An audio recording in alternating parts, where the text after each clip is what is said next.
Talk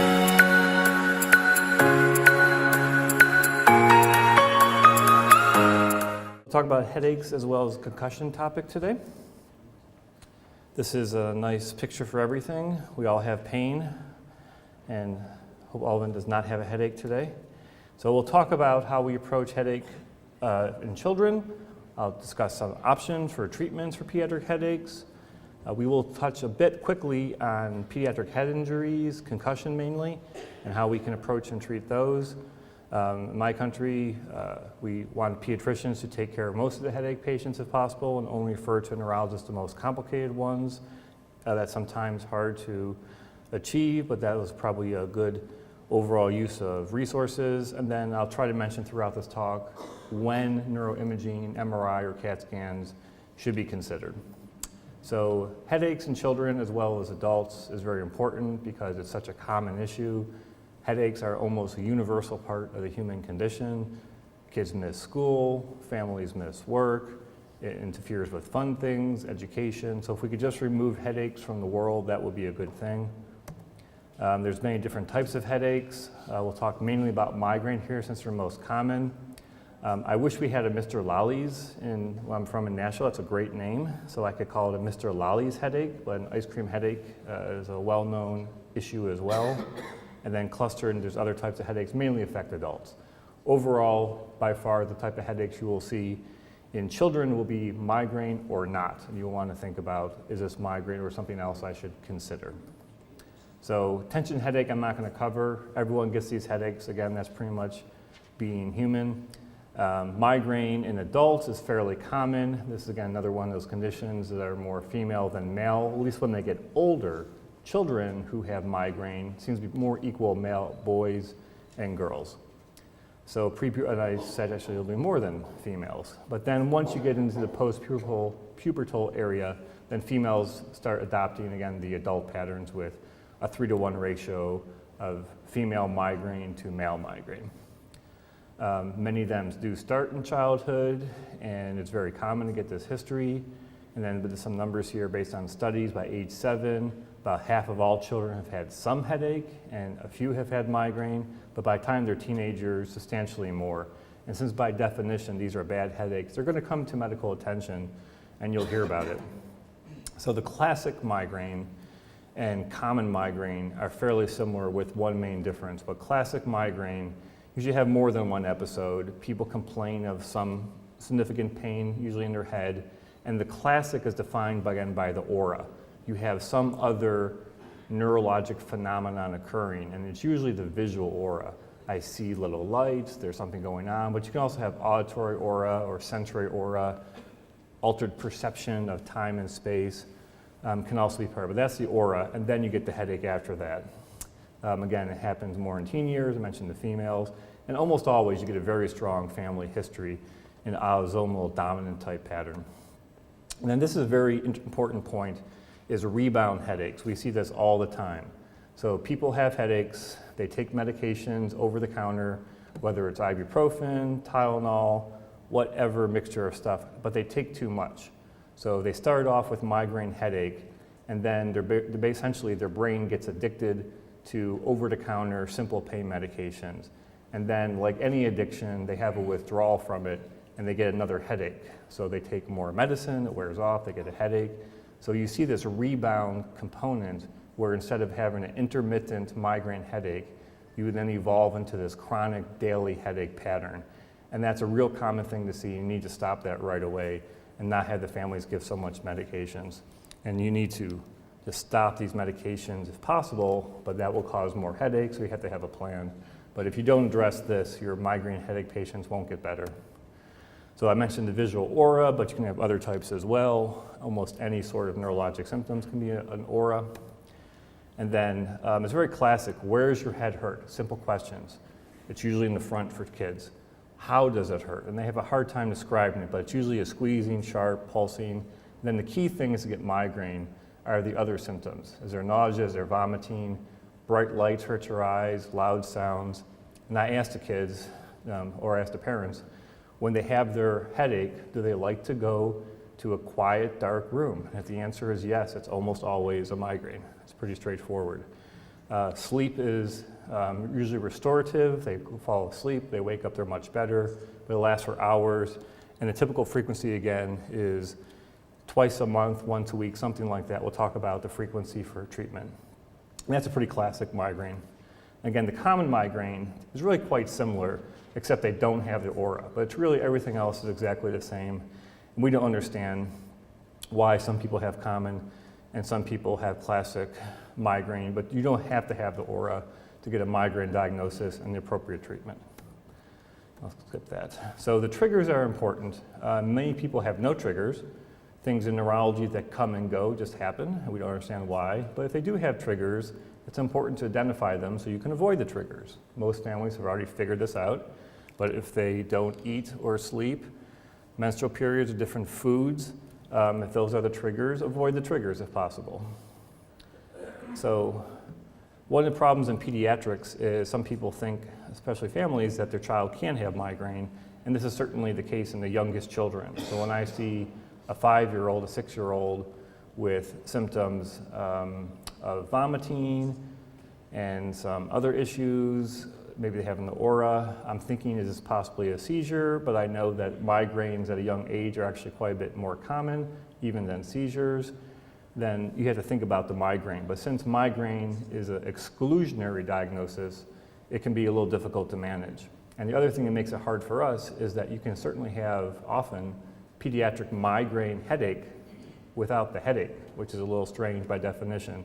But usually as they get older, then the head pain comes, and then they have a very classic migraine pattern. And you're helped in this case by the strong family history and then your diagnostic workup, which you've thought about other possibilities. And then if you're left with migraine, it's a working diagnosis and you should treat them, but then you want to think about what's going on. But usually, most of the time, they present like this. You can predict pretty accurately when they're older that they have a full-blown migraine manifestation with the headache, with the nausea, vomiting. So taking the history, of course, is the most important. And then you do want to look for the differential diagnosis concerns. Is this a brain tumor? Do they have some other problem? And you look for those kind of issues on your exam by looking for papilledema. Do they have a problem with eye movement, with a palsy of their sixth nerve? Do they have a persistent emesis pattern in the morning? And then you can consider at that point more urgent brain imaging or a lumbar puncture. And these other differential diagnoses here are seen, but unfortunately are quite unusual, but maybe occur. Obviously for meningitis, you're going to have a very different presentation, but you always think of that. And anything that gets my attention, again, is really focal neurologic issues. Focal weakness, problems with one part of your visual field, problems speaking. Often, even with these manifestations, it's still migraine. I'll talk about complex migraine, but these are the ones who merit a further evaluation, further workup, because this could be the brain tumor, this could be another very concerning condition. There have been practice parameters published by both the American Academy of Neurology and the American Academy of Pediatrics, and they reinforce the idea that you should not do brain imaging on all patients with type of headaches unless they have, again, abnormal neurologic exam, seizures, and these other obvious red flags here. There's no role for an EEG to be done, and there's really no role for laboratory studies. So it's a wonderful diagnosis in the sense it's really your clinical skills which are required to assess this patient accurately, and then the imaging is only used as a backup for concerning presentations. I'll just skip through this. We always think of other causes. And then the complicated migraine, again, is people who have more obvious neurologic signs associated with the migraine headache. Again, their altered mental status, they're not speaking, they're weak on one part of their body. And again, this very well could be a complicated migraine, but the first time they present, everyone, including us, should ask in this child, are they having a stroke? Did they have a seizure? And do a larger evaluation. There's some genetic conditions which cause hemiplegic migraine that need to be thought about. And again, it's an exclusionary diagnosis of complicated migraine. Consider everything else. But again, usually you're going to be right because these other complications are rare. But if you call every kid with a complicated migraine, if you think everyone has a complicated migraine, you'll be right 90% of the time, but that 10% of the time would be bad care. And that this is acute hemiplegia, there's different things you can think about. So treatments, avoid trigger, easy if possible. Biofeedback is something we do occasionally, trying to think again of what's causing your stress and trying to find some way to calm yourself down. We try, it doesn't work great, but it's a non-medical option. Sleep is a great treatment for almost everything, so if you can have more sleep, but that can interfere with loss of school, loss of work, things like that. And caffeine is a weird one. Some patients, caffeine is both the trigger of the migraine. Other patients, caffeine actually is very helpful. So again, you just know by your history whether that's a trigger or not, but caffeine can be used. And some of the over-the-counter medications include a significant dose of caffeine as well for migraine headache, and that sometimes is helpful. I always start for children with migraine with ibuprofen because this works well.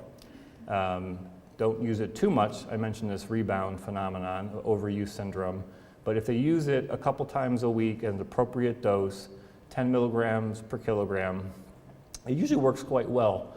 Ibuprofen does not work well for adults with migraine. They're well beyond that, and they're using a different approach altogether. For children, always start with the simple. Acetaminophen you could try as well. I think ibuprofen, though, is the magic drug for this. Other drugs listed there, or whatever you have, can be tried. This is, again, for the acute abortive treatment of migraine headache. I have a bad headache now, and I want to stop it. We use different agents, and you can try different ones. The only teaching point here is almost never use narcotics. They may help short term, but it's not going to help the underlying condition, and they may have some addiction too. We use much more triptans now in children.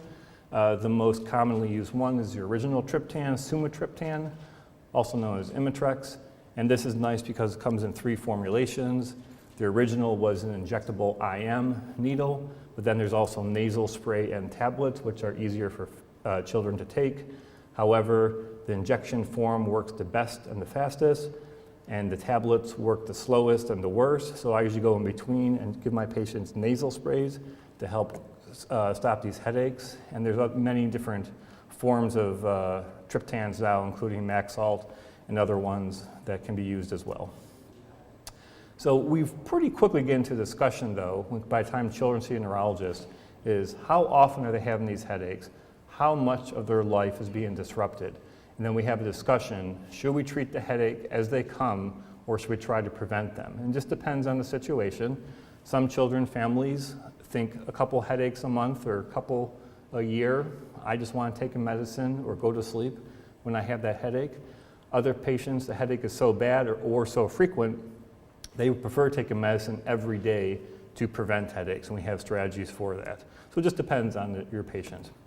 So the typical drugs are these old tricyclic antidepressants, amitriptyline and nortriptyline. I personally prefer nortriptyline because it's less anticholinergic, so it's less sedating, less dry mouth. And other people have used other medications too. There's many choices, but these usually are the tried and true, generally quite safe. Various selective serotonin reuptake inhibitors such as Prozac have also can be used, or others. Topiramate, seizure medicine, can also be used for headache prevention, as well as valproic acid and Depakote. Obviously, these medicines have more side effects, so I'll typically start off with these amitriptyline or nortriptyline, and then go on to these other medications from there. And unlike the seizure treatment, you can get away with lower doses often with these medicines to prevent headache and then to avoid some of the side effects. So you can tune the doses a little bit to your patient issues. Beta blockers can also be used, but again, there's all side effects. And more and more, we're using botulinum toxin or Botox injections into the back of the head. Seem to be effective in headache prevention as well.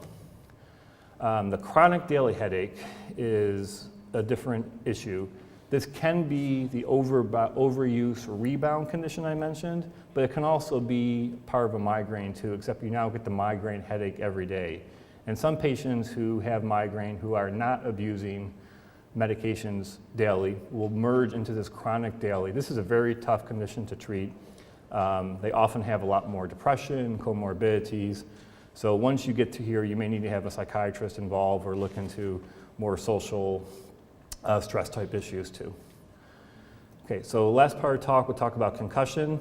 Concussion is almost the wrong word we should be using. I like to use the word traumatic brain injury, and that really much better defines what's going on, or MTBI, and maybe even not mild, but maybe moderate traumatic brain injury is more appropriate.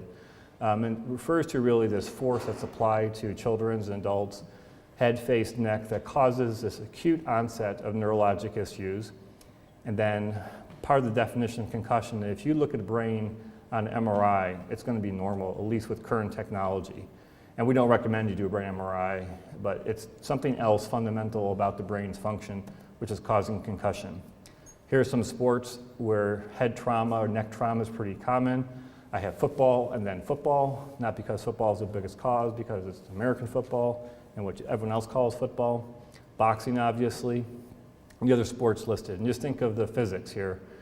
P equals mv, so velocity, mass, and speed equals more force transmitted to your brain. The acute symptoms are the altered mental status. People are confused, something's going on.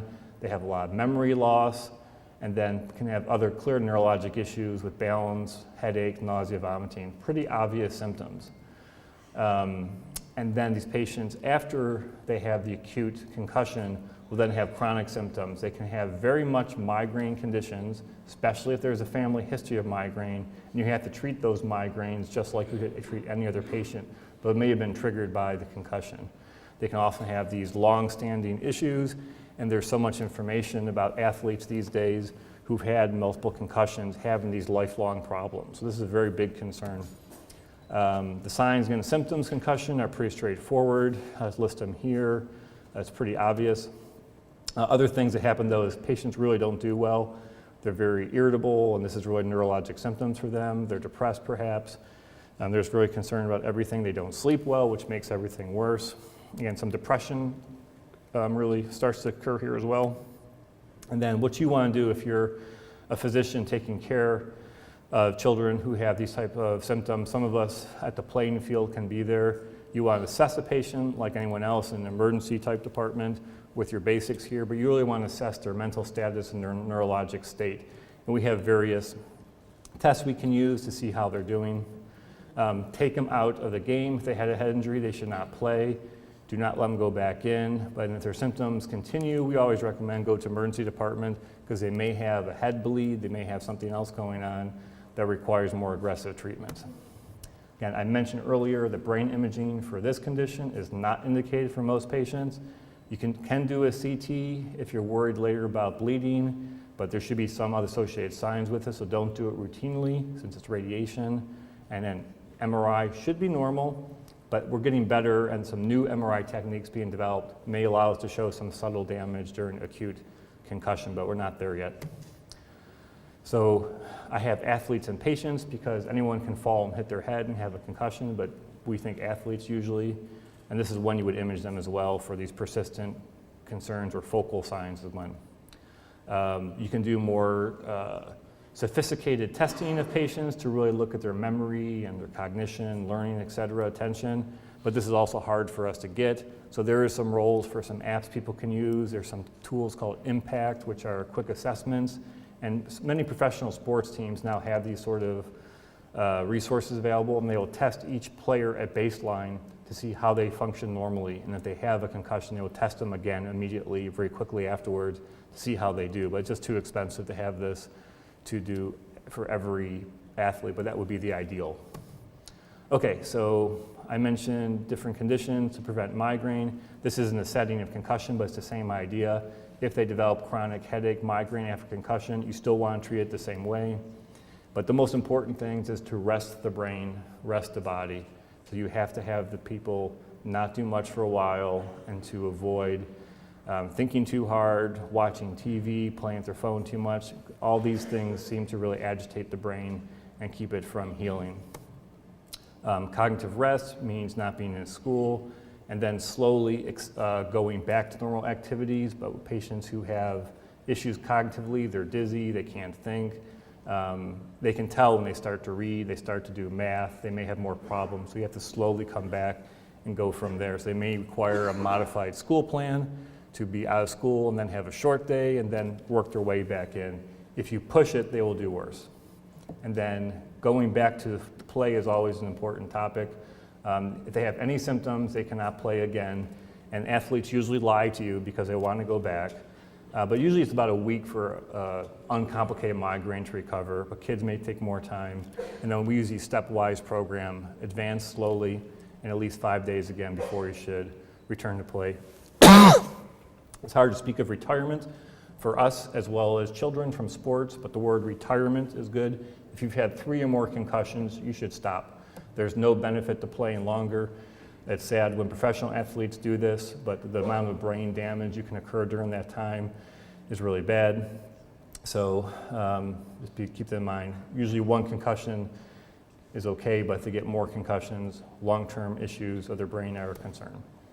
And then these are the long-term effects, long-term, possibly possible cognitive issues, dementia almost, do poorly in school. And we hear about this a lot because so many professional athletes now who've had bad behavioral and psychiatric issues at autopsy are now having these very clear signs of this newer pathological condition, chronic traumatic encephalopathy.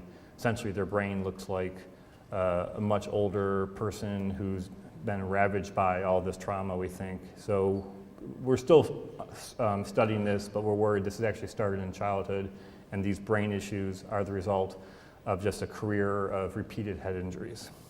I'm done. Thank you. Thank you.